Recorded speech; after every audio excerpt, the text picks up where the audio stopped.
saya pengen investigasi nih kalau siapa namanya? Tarsin. Tarsin bener. Oh iya. Takutnya model-model begini staf desa doang, Pak. Ya, makanya dulu tunggu. Ini perlu. Takutnya. Ya, saya Takutnya klarifikasi staf juga, desa saya klarifikasi gitu ya. kan. Oke, saya Iya. klarifikasi. Nggak apa-apa, nggak apa-apa. Mohon maaf. Ini kita di publik, semuanya kita biar terbuka juga. Iya. Nggak apa-apa. Mohon maaf, Pak Tarsin. Nggak apa-apa, nggak apa-apa.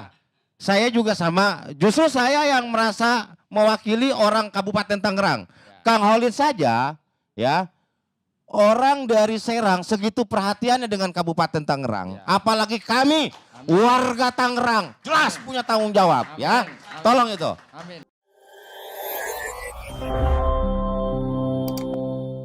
Ya, kami tidak setuju, otomatis kan banyak kerugian buat saya. Gitu.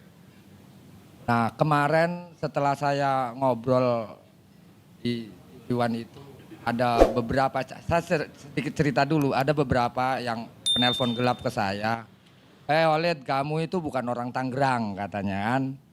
Kamu tuh orang Serang dan kamu orang Pontang, kenapa harus ngurusin dapur Tangerang? Nah, saya bilang, wah kalau ini sepertinya, saya sempat baca buku namanya, judulnya itu buku itu Logika Penjajah. Karangan Yai Midi kalau saya itu. Yai Midi itu adalah seorang orang tua yang di Banten, dia sempat bikin buku judulnya Logika Penjajah. Nah, salah satu di dalam buku Logika Penjajah itu persis apa yang dikatakan si penelpon tadi ke saya, hei Holid, kamu orang Serang, orang Pontang, nggak boleh ngurusin Tangerang. Nah, padahal kalau menurut saya sebagai nelayan harusnya mempunyai pandangan tidak boleh parsial gitu kan.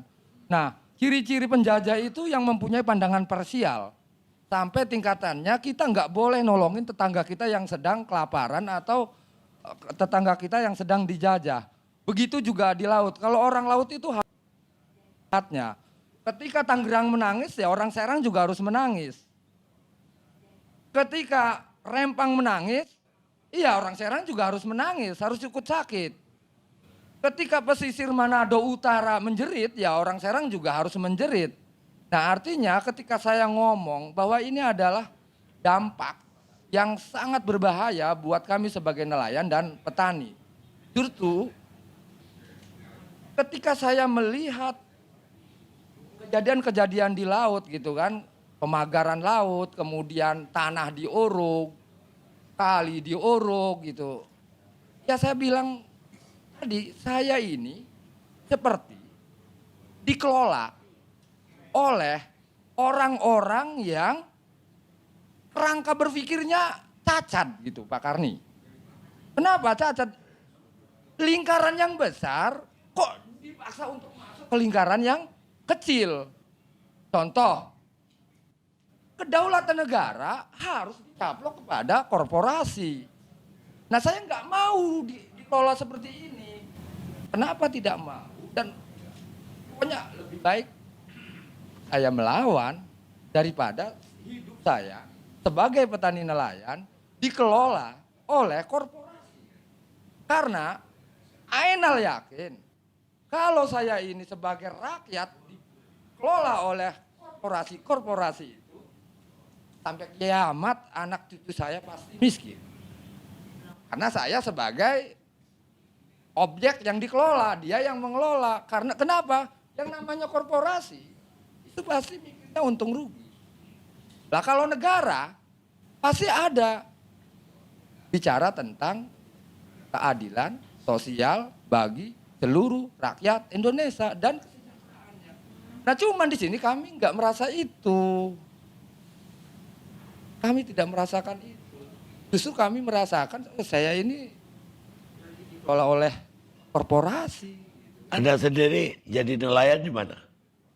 Kalau saya nelayan memang wilayah teritorialnya Serang.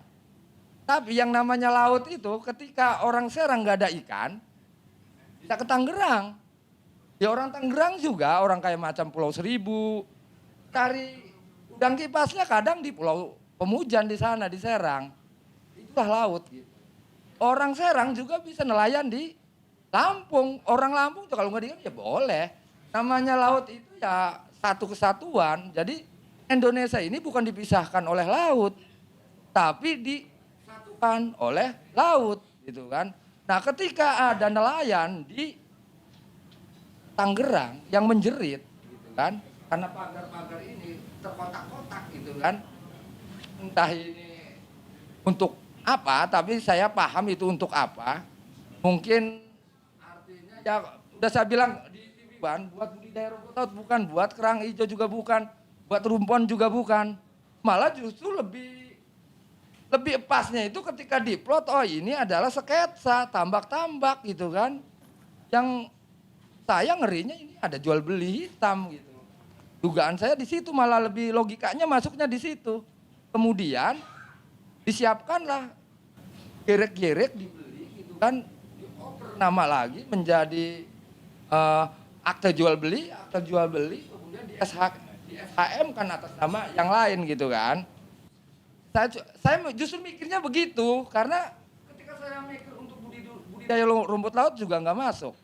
Ketika saya mikir untuk budidaya kerang hijau juga nggak masuk. Ketika saya berpikir untuk nelayan sero juga nggak masuk. Ketika saya berpikir untuk jadi nelayan bagan juga nggak masuk juga. Sampai ke tingkat, oh jangan-jangan ini seperti buat pemecah gelombang. Oh ternyata bukan begitu juga. Nah akhirnya kan saya mentok mikir gitu kan. Nah justru yang terakhir saya mikir adalah ketika ini diplot, ini sketsa kotak-kotak gitu kan. Blok A, blok B, terus. Nah, yang herannya pagar itu kok hanya tumbuh di wilayah yang diplot sebagai proyek yang di PSN kan. Itu yang saya mikirnya gitu kan. Nah artinya ketika ini terjadi, kalau saya sih bukan ahli hukum ya kan, makanya nanti mungkin ada kalau ada beberapa ahli hukum kira-kira seandainya kemudian ternyata adalah udah ada SHM 300 SHM udah dikeluarkan gitu dari BPN misal ini, kira-kira secara hukum di bangsa ini SHM keluar di atas laut gitu kan, kira-kira sah enggak secara hukum gitu. Ini mah seandainya ya, seandainya. Kalau misalnya bukan seandainya, takut dituntut, saya takut dituntut secara hukum, saya bukan ahli hukum. Kalau urusan ahli kan mungkin saya bisa gitu. Nah maksudnya ketika saya ini sebagai masyarakat yang merasakan kejadiannya brutal gitu kan.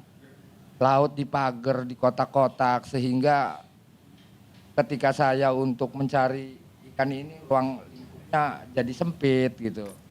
Dan itu yakin bukan saya doang yang merasakan, bukan, yakin petani rajungan juga yakin sama deh apa yang saya rasakan. Nah kalau misalnya ada nelayan yang tidak merasa terganggu itu, kayaknya harus dipertanyakan lah. Apa yang Anda alami dengan adanya pagar itu? Gimana Pak? Apa yang Anda alami atau kesulitan apa yang Anda alami setelah ada pagar itu? Ya kesulitannya jarak tempuh. Satu itu jarak tempuh. Ya misalnya yang harusnya kita itu habis 2 liter atau 3 liter, jadi 2 kali lipat. Satu. Kedua, kadang kalau ada patahan-patahan bambu yang ada di situ, ketika musim rob itu kita nggak kelihat, juga akan nabrak dinding perahu. Kan? Nah, sementara dinding perahu kita itu ya dari kayu, gitu kan, bisa bolong gitu kan, atau bisa kena kipas patah gitu. Itu juga akan membahayakan gitu. Itu 2. Nah, ketiganya, ketika ada musim gelombang besar gitu kan, kebetulan kalau saya kan nelayan tradisional Pak. Nelayan tradisional itu ya kayak macam rajungan gitu kan, terus bondet gitu. Nah itu kita bisa ke pinggir. Cuman masalahnya ketika kita memilih lokasi yang saya anggap itu banyak ikan, kemudian di situ ada pagar. Nah dengan ada pagar itu akhirnya saya harus menghindari itu. Itulah kerugiannya. Dan jelas kalau misalnya dipaksakan di situ juga yang nggak memungkinkan. Pengeluaran dengan pemasukannya, pendapatannya nggak seimbang. Mendingan saya mencari yang lain. Gitu kan. Ya kalau misalnya, kalau dijawab misalnya, oh itu kan nggak ganggu nelayan, tetap nelayan masih bisa nelayan gitu, masih bisa keluar nelayan. Ya cuman artinya alangkah baiknya kalau tidak ada bambu-bambu itu. Artinya tidak ada masalah buat saya. Melihatnya rucak, laut di pagar-pagar itu rucak melihatnya itu. Enggak merdeka pikirannya gitu. Jadi keganggu aja lah Pak. Itu kan udah lama dibangun ya, dari Agustus saya dengar. Ya udah berapa, 6 bulan gitu. Anda tahu bahwa mulai dipagar-pagar kapan? Setahu saya, ini mas setahu saya mengetahui itu, saya hitung tuh sekitar 5 bulanan lebih. Kalau hitung dari sekarang tuh 5 bulanan lebih. Terus apa tindakan nelayan selama itu? Apa melapor, ngadu kemana? Iya tindakan pertama, saya pikir ini adalah teman-teman yang memang dia bergerak di budidaya, misalnya rumput laut atau misalnya kerang hijau gitu, awalnya tuh. Awalnya, cuman saya lihat-lihat kok ini bukan gitu. Nah, saya juga sempat lapor ke DKP provinsi. Gitu. Dan DKP provinsi ternyata juga udah udah tahu gitu. Oh itu pagar, bahwa itu adalah melanggar dan ilegal. Gitu. Kata saya Pak, kok kenapa nggak ditindak? Tapi juga saya hanya melaporkan katanya kan. Nah ngelaporkan ke atasan, ke pusat, ke KKP gitu. Udah dilaporkan. Ya saya tunggu, tetap saya menunggu gitu sampai akhir ini disegel. Gitu. Lah, ketika rame kemarin itu kan sampai presiden perintahkan menyegel pagar laut itu. Apa reaksi dari nelayan di sana? Ya sebenarnya kalau nelayan sana memang sangat mengapresiasi lah gitu kan, artinya tindakan penyegelan itu. Cuman ya kalau kita banding, saya pikir ini masih ya namanya dimaklum ya, namanya pandangan masyarakat nelayan dengan pandangan pengelolaan negara itu kan berbeda. Kalau nelayan sih pikirnya udah kalau memang itu melanggar cabut, kenapa entar? Kenapa entar nunggu 20 hari segala macam? Udah itu melanggar cabut. Toh ketika masyarakat melanggar jangankan urusan misalnya pagar sampai 30 km lebih, nyuri kayu aja langsung dihukum, gitu kan? Metik kayu aja di hutan lindung dihukum langsung. Maksudnya kok nggak dilakukan itu, gitu kan? Ini nunggu apa gitu? Misalnya nunggu biar pelakunya ngaku, pelakunya rahasia umum lagi. Lurah-lurah tahu, orang Kohot tahu, yakin siapa pelakunya. Orang Serang aja tahu semua. Bupati tahu, nggak tahu pura-pura, nggak mungkin nggak tahu. Itu. Kalau saya sebutin di sini, nanti saya dituntut undang-undang IT nanti. Itu. Kok dituntut undang-undang kalau ada? Takut dituduh gitu. Bukan kalau ada benar ya nggak bisa dituntut. Ya udah berarti saya sebutkan apa? Hah? Iya. Oh. Ada tadi udah bilang kok Iya. korporasi di belakang ini. Korporasi apa? PIK yang di PSN kan. Iya, itu korporasinya. Nah, pemagaran ini sebenarnya tetap ini proyeknya dari Ali Hanafi ke Encun nih. Encun itu Ahmad Ghazali ditenderkan lagi ke Mehmet. Nah, bikinlah ini Sinton ini bikin supaya mengalihkan isu gitu kan. Supaya ini tidak terjadi ke dia nama itu. Akhirnya ditongolkan ya namanya Jaringan Rakyat Pantura. Bahwa ini swadaya, itu segala macam. Dan ini sebenarnya udah jadi yang saya sebut tadi ini udah jadi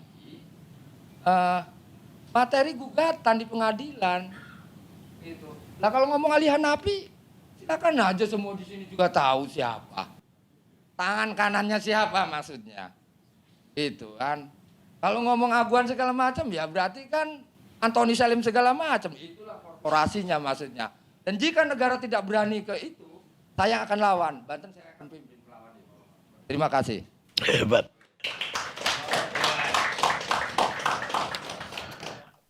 Iya. Assalamualaikum warahmatullahi wabarakatuh. Terima kasih. Bagaimana cerita dia? Tanggapan Anda terhadap ceritanya? Baik. Saya menanggapi dari Kang Khalid maksudnya. Baik. Kalau saya terkait dengan, saya juga harus klarifikasi terlebih dahulu. Bahwa saya mewakili keterwakilan masyarakat yang ada di wilayah Desa Kohot. Ya. Tentu apa yang dirasakan dengan Kang Khalid tadi yang sudah disampaikan merasa terganggu atau tidak, ini kan kita benar sama-sama nelayan, tapi kan situasinya yang berbeda, Pak. Mungkin yang dirasakan Kang Khalid merasa terganggu, tapi kalau nelayan-nelayan kami itu tidak, Pak. Mereka tetap beraktivitas seperti biasa. Ya. Maka ketika mereka pada saat musim paceklik, yang saya tahu mereka itu bilang katanya, mereka itu bisa mencari kerang-kerang hijau. Ya. Sehingga itu bisa menambah penghasilan atau menjadi penghasilan para nelayan ketika di masa musim paceklik. Tapi saya memang apresiasi kepada Kang Khalid ya, luar biasa ini seorang nelayan hebat gitu, berwawasan tinggi gitu ya. Saya nggak sampai apa yang tadi dia sampaikan itu, ini saya bingung nyernanya Kang. Saya bingung bener. Saya tadi sampai ada PSN, sampai PIK 2. Oke lah saya misalnya PIK 2 tahu, cuma kan tulisannya doang. Dan korporasi juga saya nggak tahu. Saya pernah dengar tapi kan saya nggak tahu orangnya. Kan nanti kalau saya ngomong salah kan juga salah lagi. Kan gitu.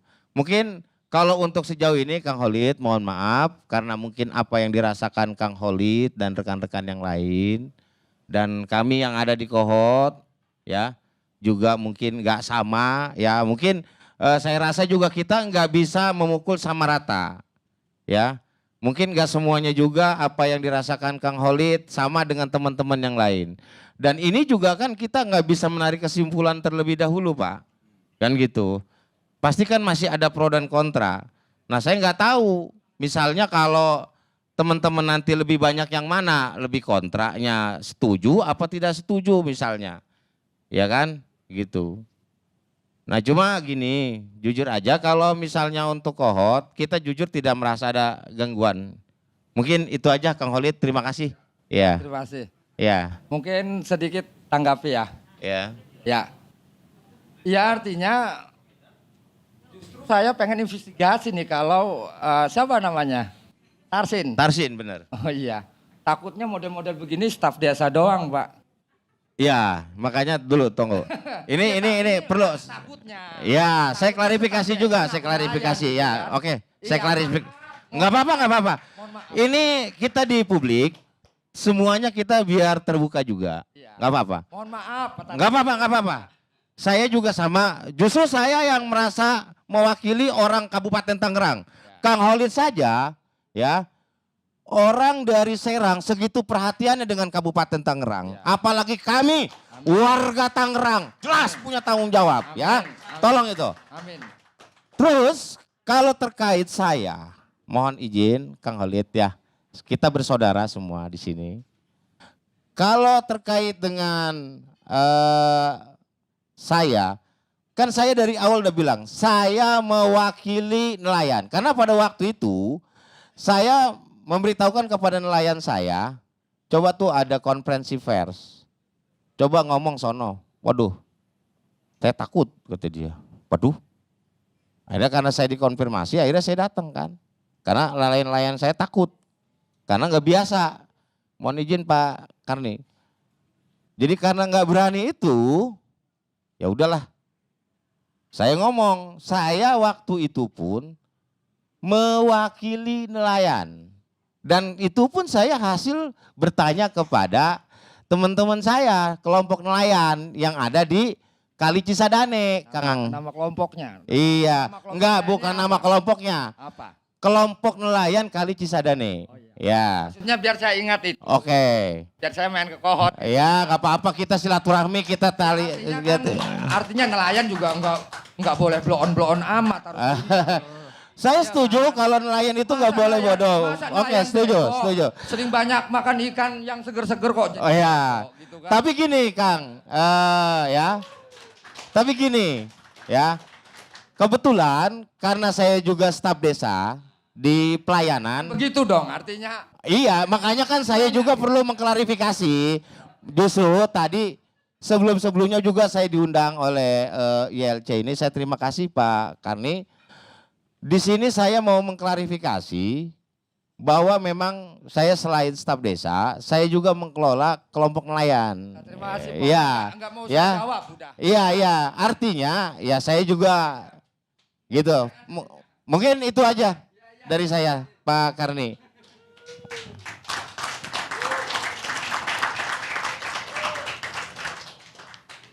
Apa Mas apa tadi Tarsid ya? Mas Tarsid itu jaringan rakyat Pantura itu.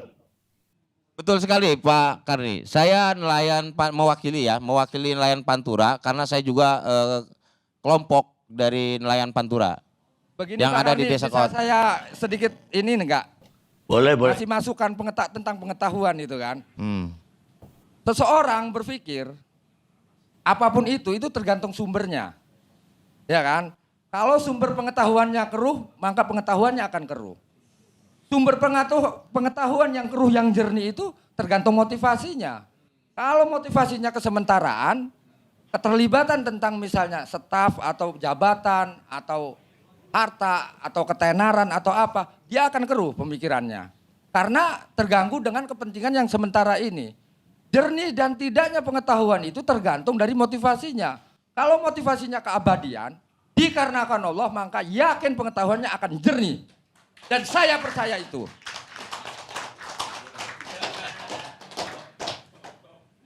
Baik, Mas Tarsid. Beliau ini kan merasa bahwa pagar laut itu mengganggu. Artinya dia juga saya kira gak setuju lah kalau itu dijadikan proyek.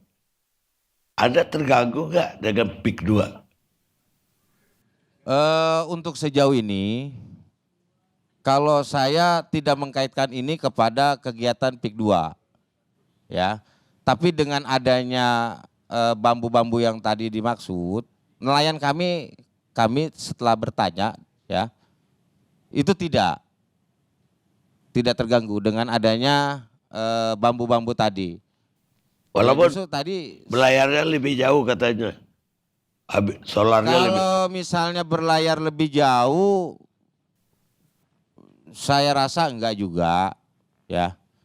Ya mungkin kan kalau menurut keterangan juga dari beberapa nelayan kami, itu kan kalau misalnya mau dilewati, misalnya ada itu katanya bisa dibuka lah gitu, misalkan bisa dicabutin atau apalah gitu, kan seperti itu.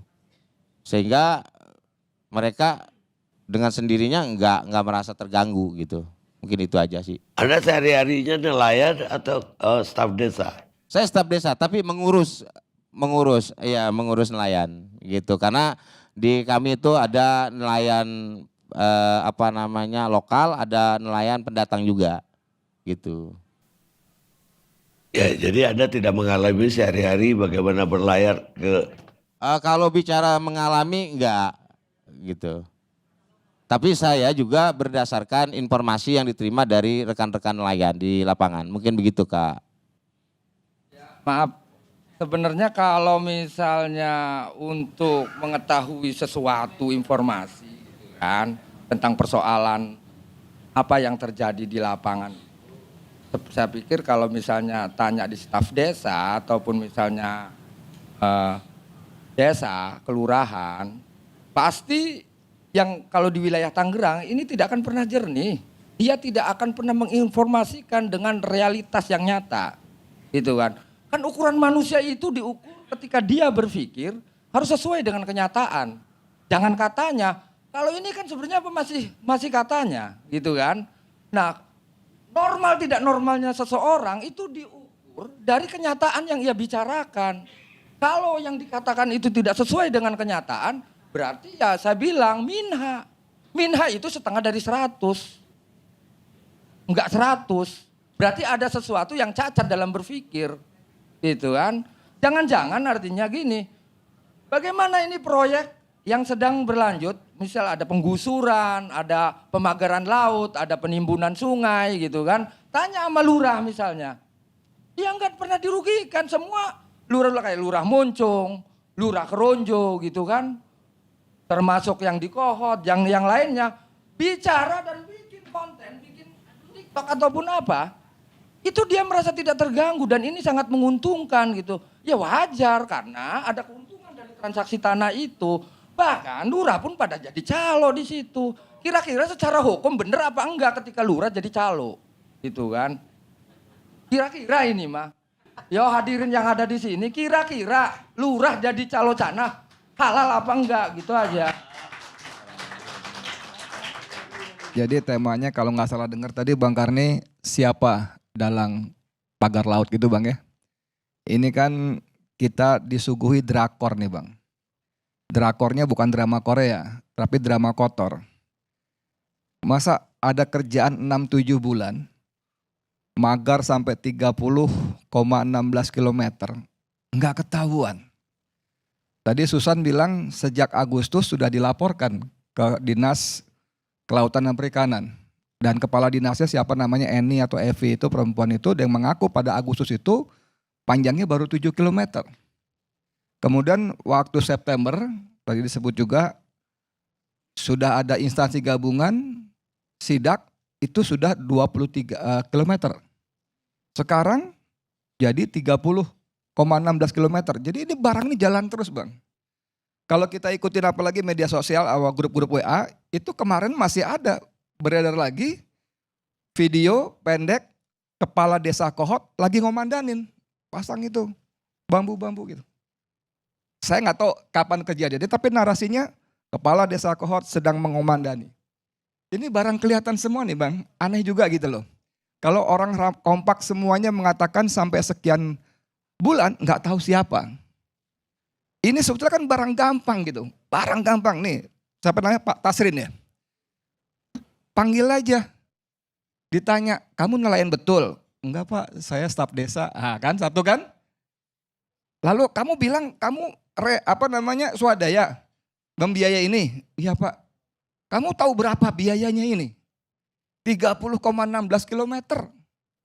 Ada video di tengah laut ada beko bahasanya. Beko itu lagi menanam bambu. Berapa sewa beko itu? 170.000 per jam. Nelayan punya duit segitu. Berapa batang bambu harganya? Berapa biaya orang yang mengerjakan? Jadi ini kan kita ini jadi dibikin dan dianggap bodoh semuanya gitu loh. Jadi kalau misalnya serius pemerintah, oke, menyegel suatu soal lah, walaupun kalau cuman masang spanduk berwarna merah disegel itu tukang sablon juga bisa, nggak usah dirjen gitu loh. Ya kan tukang dirjen kan, tukang sablon juga bisa. Kan tinggal ditanya, kamu bener. Ini aparat penegak hukum, apalagi polisi maksud saya, itu kan canggih-canggih. Orang yang dituduh diduga teroris udah ketahuan tuh. Bisa di Lamongan, Bojonegoro, segala macam ketahuan, lalu digerebek dengan drama-drama khusus. Ada korban pembunuhan mutilasi, kepala di mana, kaki di mana, ketahuan. Siapa korbannya, siapa pelakunya, ketahuan. Ini barang, kalau kata, sorry saya sebut merek ya, majalah Tempo, ini pagar di depan mata tidak tampak gitu loh. Jadi maksud saya kalau mau, maaf ya kalau saya nggak sopan, kalau bodoh sih oke lah gitu, tapi jangan proklamasi begitu dong gitu loh. Coba tanya sama beliau nih, duitnya dari mana? Duitnya siapa? Kan gampang itu. Nggak usah digebukin lah, nggak usah. Tanya aja kalau bahasa Kang Khalid tadi, coba deh kalau sumbernya jernih, maka keluarnya jernih. Ini kalau dia bilang kami nelayan Kohot tidak keberatan. Kang Khalid bilang jangankan Kohot, semua nelayan di desa-desa itu pasti tidak keberatan. Kalau yang ditanya aparatur desa. Kalau nelayan, Susan bagus sekali mengatakan tidak ada sejarahnya. Nelayan justru mengganggu alur cari hidup dia. Dengan memagari itu nggak mungkin. Mustahil gitu loh. Mana ada orang mau keluar duit berpuluh miliar tuh Bang Karni. Saya yakin, saya nggak ngitung-ngitung, tapi anak saya kuliah di teknik sipil, iseng-iseng dia ngitung.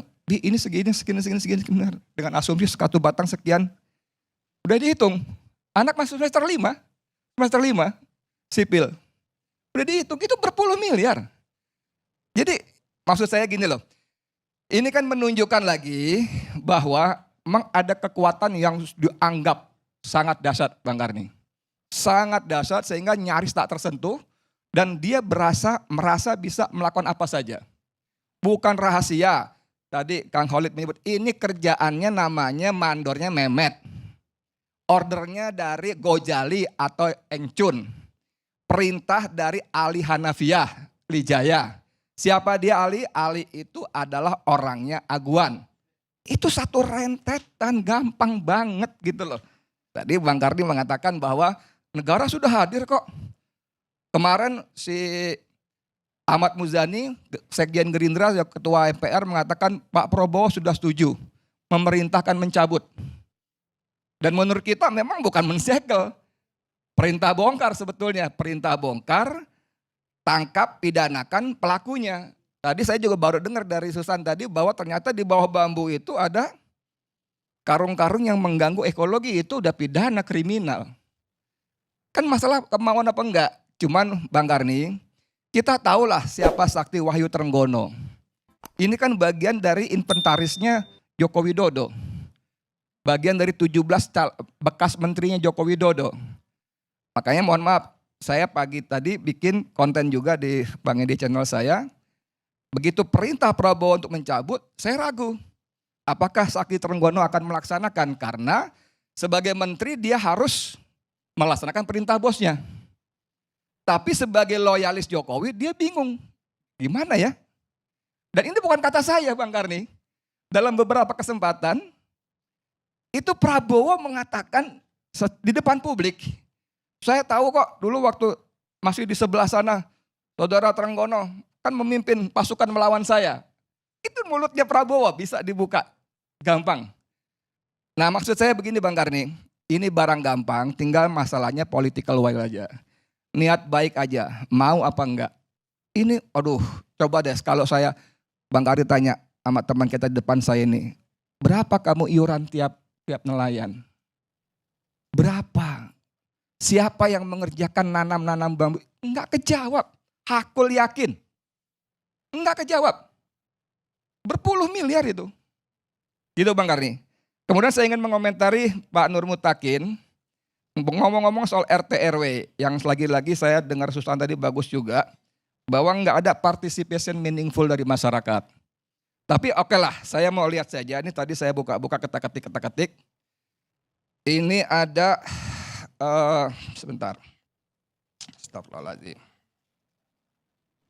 Nah ini Tangerang ya, RT RW.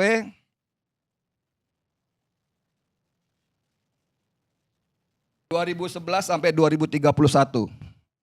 Ya, Tangerang, Kabupaten Tangerang. Ini Bang Karni, saya nggak tahu bisa ngelihat apa nggak kameranya.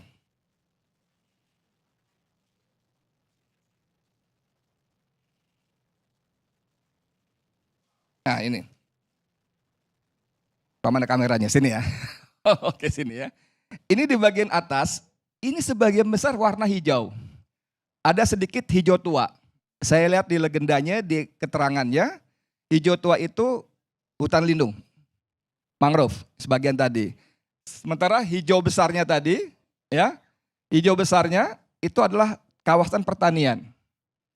Nah, kalau itu kemudian ujuk-ujuk menjadi bagian dari PSN, maka saya ketemu statement dari Menteri BPN, Kepala ATR, Nusron Wahid, bahwa itu ilegal.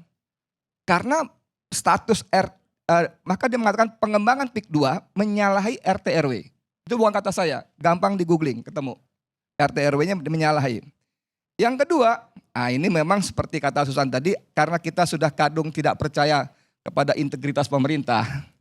Jadi kalimat-kalimat begitu kemudian seperti kata Nusron juga, bahkan kata AHY-nya, Menko-nya, kita akan lihat nanti kita beri kita fasilitasi pertemuan antara pihak-pihak terkait dengan LH segala macam untuk disesuaikan peraturannya. Jadi ada pelanggaran, bukan peraturan ditegakkan, peraturannya disesuaikan.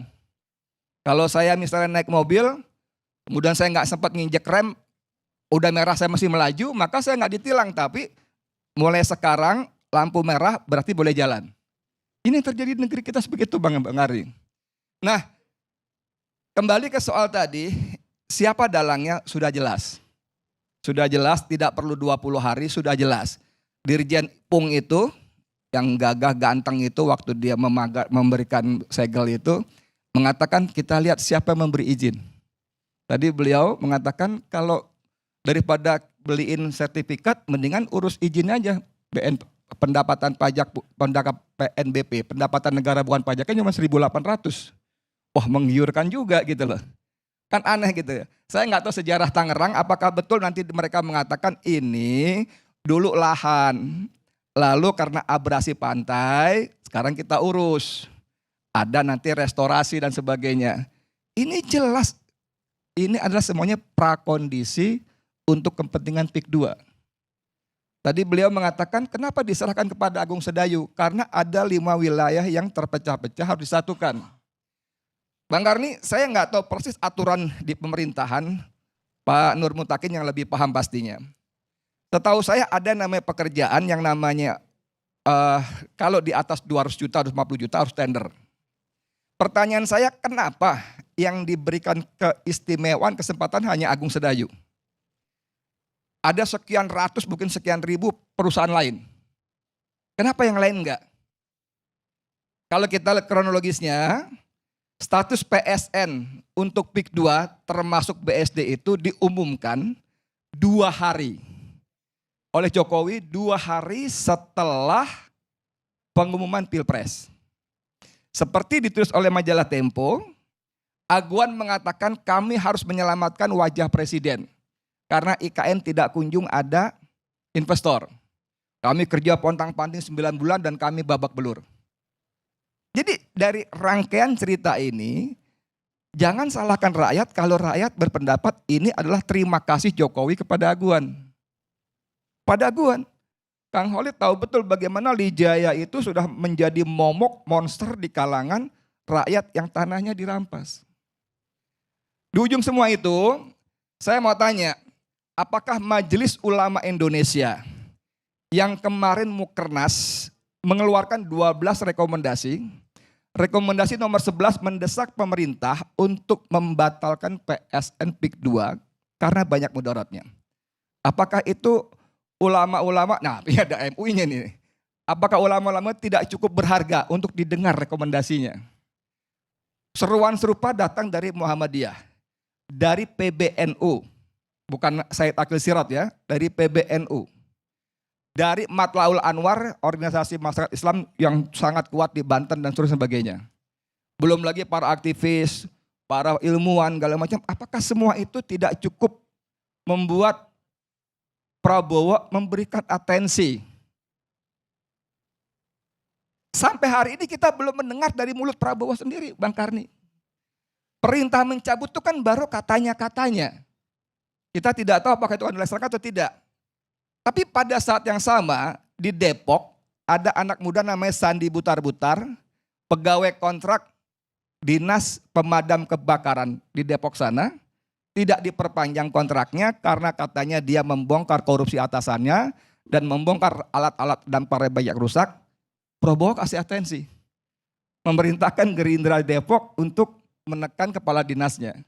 Nah pertanyaan saya, apakah seorang Sandi Butar-Butar itu jauh lebih berharga daripada ribuan warga Tangerang dan Banten yang terintimidasi, dikriminalisasi dan sebagainya. Begitu Bang Kari, makasih banyak.